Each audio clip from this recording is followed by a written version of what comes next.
Welcome back to the Holler, tnholler.com. We also have hollers hollering across the state and cats crawling across the screen. Yep, let me Thanks let to her out of no, there. you're good. Thanks to Okay. your support. Today, we are going to talk to somebody who is doing a thing I've had in my mind for a long time and wanting to talk to him. And so I'm glad to be able to do it. Yeah, me too. Yep. Thanks for having me. I'm glad we could do it. How did you start thinking about voting with your phone? It was sort of the culmination of two different kind of jobs and experiences that I had. I spent the first 15 years or so of my career working directly in government and politics, city government, in state government, in the federal government, in different parts of the country. And so I really saw it from a lot of different angles. And the thing I took away from it really was pretty much every politician makes every decision solely based on winning the next election. There are exceptions, but in a world of gerrymandering, the only elections that typically really matter are the primaries. And primary turnout's usually about 10 to 15%. And who are those voters? They're the far right or the far left or special interests that know how to move money and votes in low turnout elections. And as a result, they dictate not only who wins, but then what the elected officials do once they're in office. That gets us either the chaos and dysfunction of Washington, D.C., or just totally one-sided government. And that could be the state of Texas on the right. It could be the city of San Francisco on the left. And we live in a world where it's not like we all disagree on everything. Most people agree on the solutions to most issues, like take guns. Most people would say you shouldn't confiscate everyone's guns, but it also shouldn't be really easy to just walk into a store and walk out with an assault rifle. And yet that 75% don't vote in primaries. And those who do have extreme views on either side. And as a result, nothing gets done. And I think there's effectively a common sense solution to be found on immigration, healthcare, education, climate, taxes, pretty much you name it. And so that was sort of the first realization. And the second one was I ran a lot of the campaigns to legalize Uber around the US. Now Uber's this giant corporation. But at the time, we were a tiny little tech startup. The taxi industry was a really powerful industry. The only way to compete with them to stop them from putting us out of business was to turn our customers into political advocates and get them to tell their elected officials, leave Uber alone. And so we made it possible for them to reach out to their city council members, state senators, mayors, whoever we needed through the app. And it worked. Millions of people ended up doing it. We won in every single jurisdiction in the country. And at some point, it kind of hit me like, God bless these people. My guess is they don't even probably know who their council member is. They probably never vote in a state senate primary. But when we put it on their phones, we made it easy. Their behavior changed. So that led to the obvious question of what if they could vote this way? And so the idea of one, knowing that if politicians are working in a world of 10% turnout, they're going to cater to the extremes. If they're working in a world of 30 or 40 or 50% turnout, they'll move towards the middle. And two, when we made it possible for people to do things from their phones, they chose to do so. So the two things together is what led to the mobile voting project, which we started in 2017. So there's a lot to unpack there. First, I just want to flash that you have a book about this called Vote with Your Phone. It sounds like what you're mainly saying is more people voting is good. How do we get more people voting? Right. And Exactly. the way to get more people voting is to make it easy. And what's the easiest way to do that? The thing that everybody has in their pocket. Let's do it on that. Right. And 100%. I don't think anything you've said there is even remotely debatable. So Agreed. The questions then become, is it safe? Yep. And secure? Yep. How do you get people who don't want more people voting Yep. out of the way? Because there are a lot of those. I live in Tennessee where For sure. they have turned voter suppression into an art form. I honestly don't even know your politics, which is like, I'm an independent. I'm fine to, like, it doesn't even matter. Republicans, generally speaking, don't want more people voting and they have a lot of power. So I guess let's start with the first one. Is it safe? Yeah, let me just tell you how it works and you can decide for yourself. I would go on the App Store. I'm here in New York City, so I would download the New York City Board of Elections app. First thing they would say is Bradley a registered voter in New York City? I put in my info, fine. Next question, is Bradley really Bradley? So the first thing is multi-factor authentication. So that's like when you forget your Google password, they send you a code and you put it in. We do that. Then we do biometric screening. So that's kind of like Clear at the airport, scanning your face, matched up against your government ID. At this point, we've established, okay, I'm really me. The ballot comes up on my screen. Whenever I'm done and I'm ready to hit submit, three things happen. My ballot's encrypted, it's anonymized, and I get a tracking code. Goes back to the Board of Elections and they air gap it, which means they take it offline completely. And when it's no longer in any way connected to the internet, then they decrypt my ballot. Then they print out a paper copy of it. That gets mixed in with all the other ballots. I can see from the tracking code that my ballot was received, printed, tabulated, and so on. And most important, the underlying code itself itself is totally open source, which means anybody can audit it, anybody could verify it. It's completely transparent, which should address concerns around that. And also to be clear, it's not meant to replace any form of voting. It's just an additional option for people. And two, it's free. So this is all being done philanthropically. I've put in all the money myself so far to do this. All of the code is going up on GitHub, which is a central repository for code. So any government, anywhere can just use the code. They don't need to ask me. That's how we've, I believe, built something that to me is exponentially more secure than anything exists. And just to be clear, I've spent 4 years building this, and overall I've put $20 million of my own money into all of this. I'm pretty sure it's pretty good. That cuts your next question, right? No, I want to stick with this. Okay, go ahead. Yeah. What you're saying makes general sense. Okay. I actually think people are comfortable enough in this day and age to know there are secure ways to verify our identity. Like you bank online, there are things people already do online to verify that they are who they are. The thing that I think people will have a hard time coming around to, not necessarily me, but like older than me, the counting part. And by the way, like my pushback on them would be, how do you trust it now? Like, and that's what I was about to say to you. Like, sure, if the election board itself is corrupt, and if they are lying about the votes, it doesn't matter if it's an electronic ballot, a mail-in ballot, a paper ballot. But it matters to this fictitious person that, let's call her Blanche, because that's my grandmother's name, right? Okay. Like Blanche understands the concept of a piece of paper being handed to somebody. There's like a physical copy of it, even though like that's not really how that works. But like,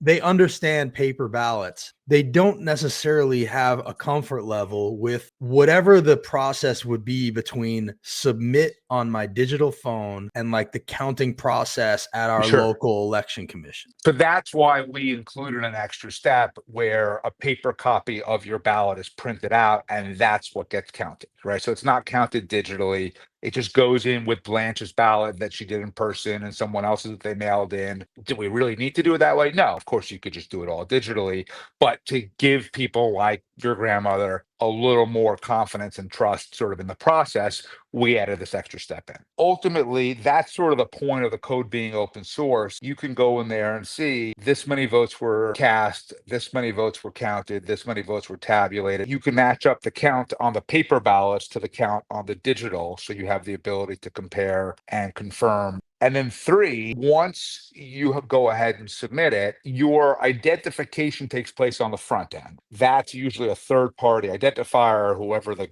government wants to use is fine. And so you can only do it once. You've already been identified. You've already voted. There's no way to do it again. Yes, if the underlying election office were engaged in a widespread conspiracy and fraud, they could do that with any type of ballot at all. But I have to say, I've worked in and around politics for 35 years now. I worked in Chicago politics. I was the deputy governor of Illinois for 4 years. I testified at multiple corruption trials. I got death threats. I mean, Chicago politics is about as nasty as it gets. You know what never came up once? Voter fraud. I understand that the president sort of was able to turn it into a talking point in 2020.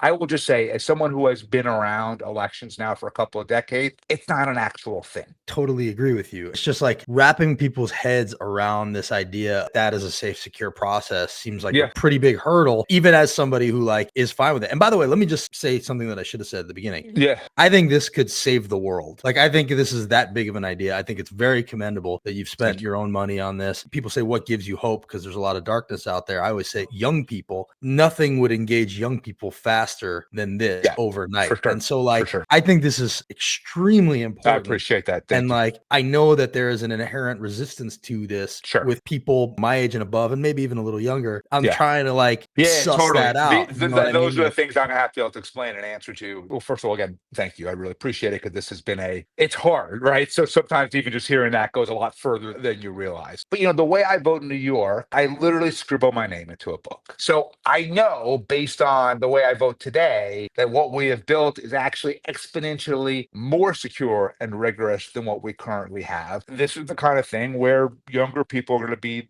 the ones to do it initially. So like, my daughter is going into her sophomore year of college in a couple of weeks. She had just turned 18. We dropped her off at school, and she sent me a text saying like, how do I vote? She was excited. It was her first time to vote. And I sent her a link to get an absentee ballot from the New York City Board of Elections. This is a kid that thinks that email is antiquated. It's regular crazy. Mail is like, doesn't even exist in her mind. It's totally nuts. The way that we do things is totally nuts by design, antiquated, like you said. It's the kind of thing where you can envision a world where once it's there, you wonder how it was ever not there. Yeah, so that gets to your second question, right? Correct. Yes. So I guess what we've been talking about so far is how do you get the people that would want to get there? And now let's talk about the people that don't want to get there. Yeah. How do you get past those people? There's good news and bad news on the same thing. This is all controlled locally. The good news about that is I don't need Washington. I don't need Trump. I don't need the Congress, which is great because it's impossible to get anything from them. And they can't just block it on their own. The bad news is it's going to be an incredibly slow, laborious, expensive process because I got to go city by city, state by state. And it's going to happen incrementally. And look, I'm an independent. I really dislike both parties, to be perfectly honest. But is it possible that it's more blue cities and states before red cities and states? Yes. Look, I came down to Nashville in December and had all these great meetings with different civic leaders. The sort of answer at the end of all was like, look, we'd love to do it.